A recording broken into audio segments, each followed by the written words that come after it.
She left me at the altar for her ex who showed up. I thanked my guests, went on the honeymoon alone. Now he's ghosted her, she's paying back my deposits, and I finally slept through the night that I'm 32. And up until about 6 months ago, I thought I had my life perfectly lined up. Good job in project management, modest condo, and a fiancée named Clara, who I genuinely believed was my person. We'd been together for 4 years. I proposed after 3, not because I felt pressured, but because it just made sense. She was warm, funny, dependable, grounded. The kind of person who remembered birthdays and sent, "Hope you're doing okay," texts to people she hadn't seen in years. At least, that's who I thought she was. We were planning a small wedding, 70 guests, a cozy garden venue, live jazz, everything elegant but understated. I was paying for most of it, not because Clara asked me to, but because I earned more and wanted her to have the day she dreamed of. Everything was fine until 2 weeks before the wedding. That's when Evan reappeared. Evan was her ex, the first love type, the guy she'd dated through college. The one who, in her words, broke her heart so badly she thought she'd never love again. I didn't feel threatened. Honestly, I thought we'd moved past all that years ago. But then, one night, she came home quiet. Off. We were finalizing seating arrangements, and she suddenly said, "Do you ever think we're doing this too soon?" I laughed. Too soon? We've been together 4 years. She didn't laugh back, just nodded slowly, like she was agreeing with herself instead of me. The next few days were tense. She started staying late at work. Her texts got shorter. One night, she claimed she was meeting an old friend to clear her head. My gut twisted, but I didn't want to be the paranoid groom. That was mistake number one. The day of the wedding came fast. It was sunny, painfully so. Everyone looked beautiful. My groomsmen were cracking jokes. My mom cried when she saw me in my suit. Then, 10 minutes before the ceremony, my phone buzzed. Unknown number. "You deserve the truth. She's not coming." I froze. I didn't recognize the number, but something in my stomach dropped instantly. I called Clara. No answer. Called again. Straight to voicemail. My best man, Alex, saw my face and went pale. "What's going on?" I showed him the message. He ran off to check with her bridesmaids. 2 minutes later, one of them, her maid of honor, came running down the garden path, heels in her hand, mascara smudged. "She's gone," she said, breathless. "Clara's gone." She left a note. My heart was thudding so loud I almost didn't hear her. A note. She handed me a folded page torn from Clara's vows notebook. In handwriting I knew by heart, it said, "I'm sorry. I can't do this. He showed up this morning. I thought I was over him, but I'm not. Please don't hate me. That's all." I remember reading it 3 times before I started to laugh. Not the funny kind. The hollow kind. My mother tried to take the note out of my hands, but I just walked away from the ceremony arch. All 70 people were staring. The officiant was whispering to someone. The music had stopped. I stepped up to the microphone and said, as calmly as I could, "Ladies and gentlemen, it seems the bride has had a change of heart. But since we've already paid for the food, the drinks, and the venue, please, eat, drink, and enjoy yourselves." There was a ripple of nervous laughter. Someone actually clapped. I walked off before anyone could follow me. 2 hours later, I was sitting in the airport lounge. Alone. My tux jacket draped over the seat next to me. The honeymoon itinerary pulled up on my phone. 2 weeks in Santorini. Non-refundable. I stared at the ticket for a long time. Then I opened my wallet, saw the note again, that pathetic, unfinished sentence, and thought, to hell with it. I got on the plane. Alone. And that was the best decision I ever made. In Greece, something shifted. I stopped checking my phone. Stopped rehearsing what I'd say if she called. By the third day, I was having dinner on the beach with a couple from Spain who'd overheard my story and decided I deserved free wine for surviving. By the 5th day, I was sleeping again. I posted a few photos, the sea, the sunset, nothing dramatic, and muted every notification that had her name on it. And then, halfway through the trip, she finally texted me. "Clara, I'm sorry. He came back, and it felt like fate. I didn't mean to hurt you. I just panicked." I didn't respond. She followed up hours later. "Clara, please, can we talk when you're back?" I turned my phone off and went swimming. 2 weeks later, I flew home to a different version of my life. One I hadn't planned for, but one I was starting to appreciate. But karma moves fast when it's real. Because the day after I landed, I got another text. From Evan. Hey man, you don't know me, but I need to tell you something. And that's where things started to get interesting. That Evan's text came at 8:47 a.m. I was drinking coffee, half watching the sunlight spill through my kitchen blinds, trying to convince myself that life was returning to normal. Evan, you don't know me, but I need to tell you something. It's about Clara. For a solid minute, I just stared at my phone. I almost blocked him, but curiosity, or maybe the need for closure, got the better of me. Me? Go ahead. He replied almost instantly. Evan, she told me you were a controlling jerk who didn't really love her. Said you were only marrying her to check a box. That's why I showed up. I thought she was in some toxic situation. But bro, I had no idea what I was walking into. I could practically hear the regret in the message. Me? What do you mean? It took him 10 minutes to type back. Evan, she said she'd broken it off clean with you. I believed her. We spent a few days together, but she kept crying and checking her phone.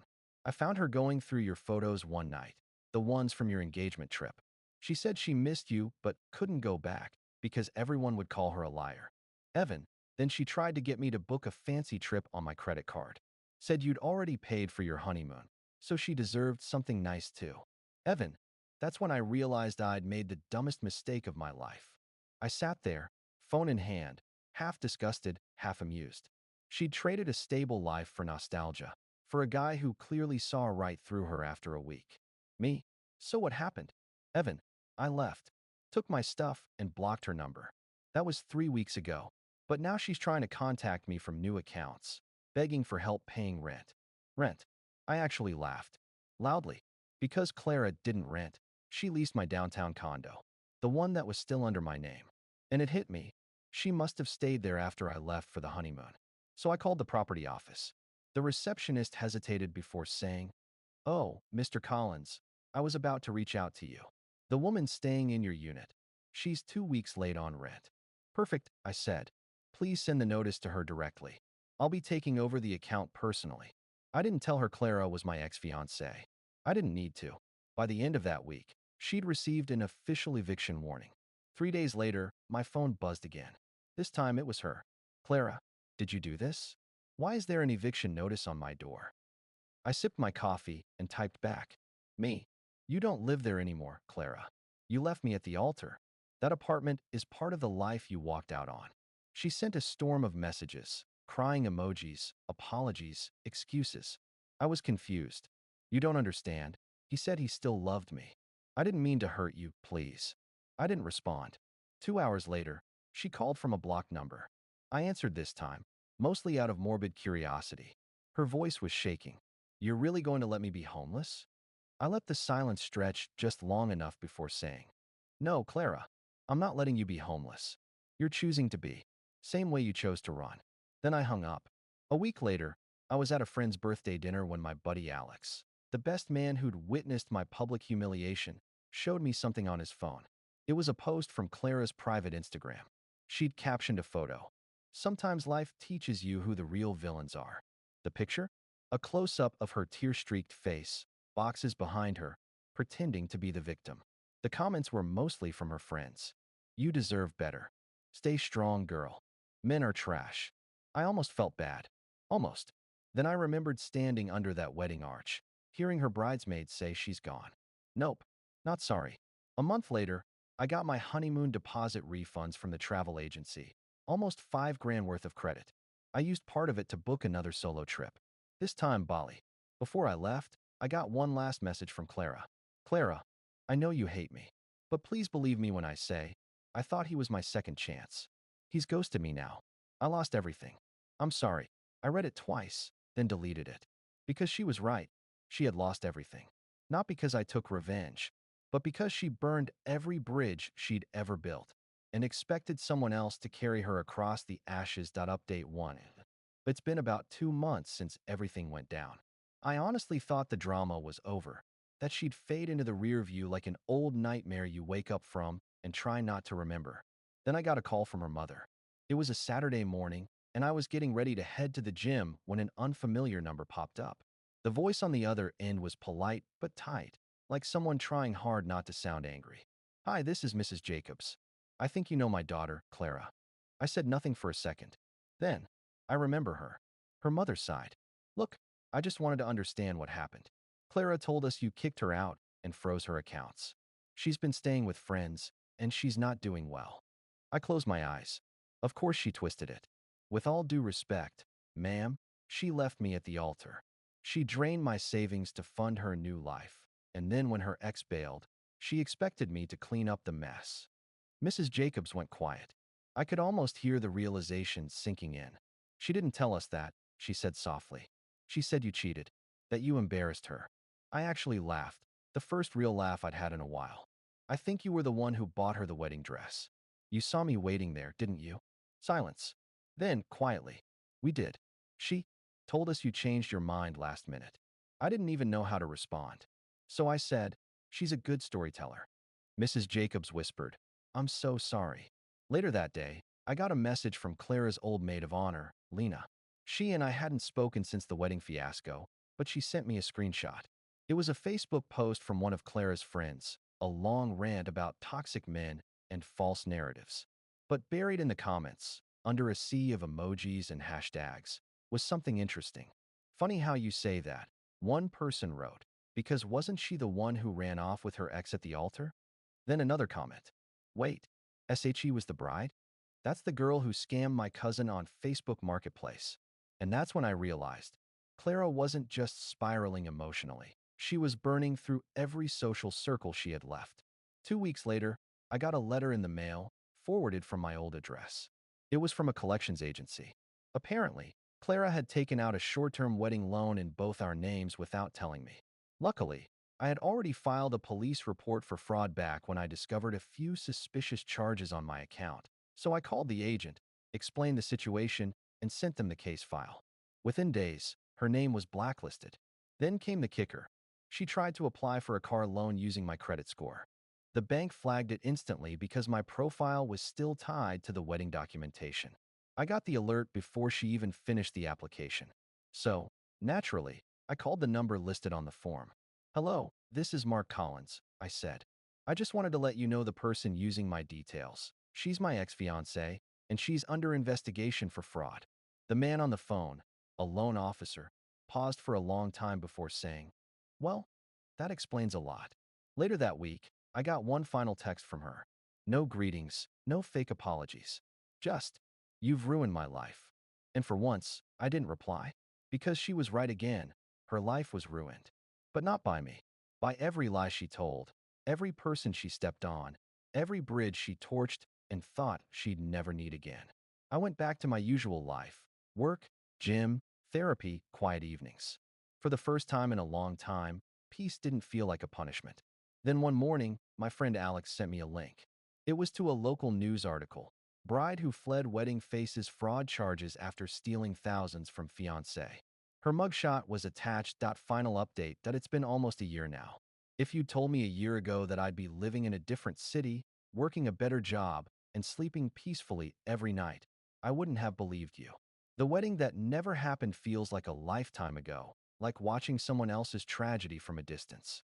But last month, I got one last reminder of how small the world really is. It was a quiet Thursday morning. I was on my way to grab coffee before work when my phone buzzed with a blocked number. Normally, I don't answer those, but something in my gut said to pick up. Mark, her voice.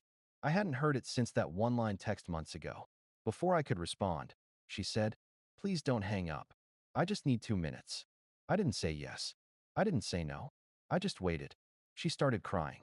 Real tears, not the manipulative ones I remembered. Everything fell apart, she said. Jason left again. The apartment's gone. I can't find work. No one wants to hire me after the article. She paused, then added, you were the only person who really cared about me. I didn't see it then. I closed my eyes. It was such a strange moment. Part of me pitied her, but another part of me felt absolutely nothing. Just this vast, empty calm. Clara, I finally said, I did care. But you didn't destroy me. You destroyed yourself. She sobbed harder. I just wanted a different life. I thought if I aimed higher, I could be someone better. You didn't need higher, I said. You needed honest. She was silent for a while. Then, quietly, I'm sorry. It sounded genuine, but also too late. Like saying sorry to a house after burning it down. I told her I wished her peace. Not forgiveness, not reconciliation, just peace. Then I hung up. A week later, I got a letter from her through her lawyer. She'd repaid every last cent from the wedding deposits, even some I'd already written off as lost. There was a note enclosed. You deserve closure. I owe you that much. No return address. I sat with that envelope for a while. Then I tore it in half, not out of anger, but finality. Since then, I've been focusing on rebuilding my life quietly. I took that solo honeymoon money and turned it into something better, a down payment on a small condo overlooking the lake. Sometimes, when I sit on the balcony at night, I think about how close I came to tying my future to someone else's chaos. How love can blind you to the small lies until they grow teeth. I still drive the same car. I still keep my circle small. But I've learned to trust slow, honest peace more than grand promises. And if I ever get married again, it won't be in a rented hall filled with white flowers and 1,000 perfect photos. It'll be small, quiet, real, because sometimes the best revenge isn't payback. It's peace.